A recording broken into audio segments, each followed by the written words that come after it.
कभी सुबह को याद आते हो, कभी शाम को याद आते हो, कभी कभी इतना याद आते हो कि आईना हम देखते हैं और नजर आप आते हो। Good morning.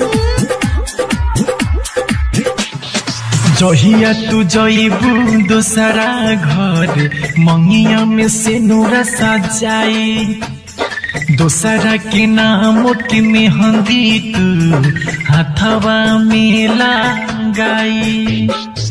तोर पे हम प्यारो में तोहरा सहब न जुदाई, यह सोची सोची हमारा आँखों में आंसू आई।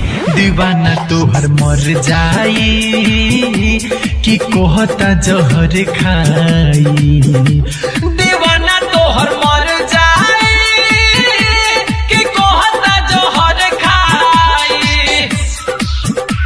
दीवाना तोहर मर जाई कि कोहता जहर खाई।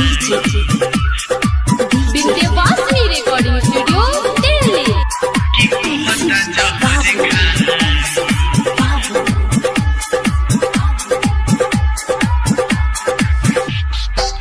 प्यार के नाम के हमारा तू जैबू मिटाई हो, हसी जमाना कैसे मुँह दिखाई हो। खुश रहबू जाके तू पियावा के घरे, यह सोचे सोचे हमरो लागे बेचैनी बढ़े। दीवाना तोहर मर जाई कि कोहता जहर खाई। दीवाना तोहर मर जाई कि कोहता जहर खाई।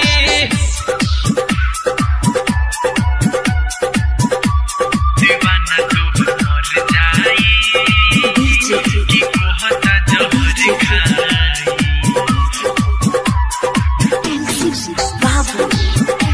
कि कोहता जहर खाई।